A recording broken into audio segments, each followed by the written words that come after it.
Hey, Joe and Sherri here with Just Us. Just real. So, babe, I have a question. All right. What do you think it takes to be a healthy communicator in a relationship? Healthy communicator in a relationship. That's Yes. a good question. I think about three things. Okay. First, I think about having a conversation when both of the partners can be fully present. And by that, I mean not just physically in the same space, but both of them are mentally prepared for the conversation. Both of the obviously are physically there, Yes. but emotionally ready also, so that they can be their best and give their best, That's good. not just in attention, but just in emotions to that conversation. So that's the first thing I think about. The second thing I think about is being able to speak words with grace and with love. And I don't think I need to give an explanation on that. Right. But what I do think is it leads me into my third point, which is stewardship. And so everything we have, everything we are is God's. And so our relationship and each other, we belong to God. Yes. And so if I'm to steward well what he blessed me with in our conversations, I need to make sure that my goal is that you are better and we are better after the conversation than when we started the conversation. And as we're talking, that the words we say and the information we receive helped draw us closer together versus putting wedges between us or drawing us further apart. That's good. And life and death is in the power of the tongue. So what we speak, the way we speak, and our presence contributes to a positive conversation. That's good. That's good. I Thank believe you. that. For me, it would be creating a safe and loving environment. Yeah. What I mean by that is more so your tone and demeanor. I know when we were talking before we started dating, I said to you that any conversation I start with you, it's going to start at a tone. That tone will be maintained all the way through the conversation. Right. But also then you speak about demeanor. And so what is a person's demeanor before the conversation, during the conversation, and after?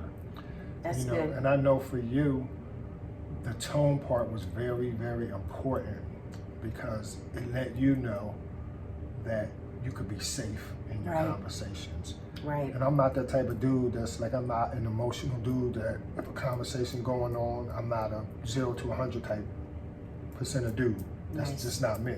Right. And so I think that kind of reassured you that it was a safe place to have an open and honest conversation. Yeah, I thought about a scripture when you said that. I believe it's Ephesians 4:29. And basically what it says is don't use foul language or argumentative, hurtful words when you're conversing with a person. Everything that you say should be helpful so that you're encouraging them and allowing them to be in a better place. So that was important to me. Being able to know I didn't get a pit in my stomach when it was like, babe, we got to talk. I'm like, oh gosh, we got to talk. Like, I welcome our conversations because I know they're safe. I know that you are going to maintain that calm and encouraging tone as we talk. Well, thank you for that. The second thing would be being an active listener. A lot of times people who are the listener want to be heard, and it's not your time to be heard. The communicator wants to be understood, and so being an active listener means being fully present, no distractions, no phone, no TV, just being totally present. But it also means giving feedback, which allows the communicator to understand that you understood what they were saying. Right. So then you kind of repeat back what they say. Because if you haven't, then they can clarify that's not what I meant. That's good. The next thing would be to think before you speak. You know, like you mentioned, the power of life and death is in the tongue. And, you know, for me, when I think about that, what we say, it either makes deposits or withdrawals in a person's love bank. That's good. That's good, babe. Thank you. One thing I think I heard just in all of the suggestions that we gave or all of the things that we spoke about was creating a culture for communicating. Yeah, that's big for me, as you know. And creating a culture doesn't mean that you do something one day out of a week. Right. For us, it's daily, it is consistent, and it is intentional. And those things are what create a culture. Right. And so culture of communication is what we do from the time we wake up to the time we go to bed. Yeah. You know, so I thank you for just being a perfect partner, and we just flowing in that the way we do. That's good. Thank you. I love that. And I love you. I want to leave our audience or our watchers or our viewers, whatever way you want to call it, with a question.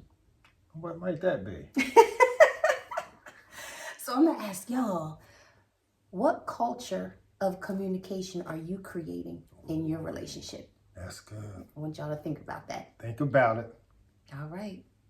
Just us. Just real. I love you, babe. I love you too.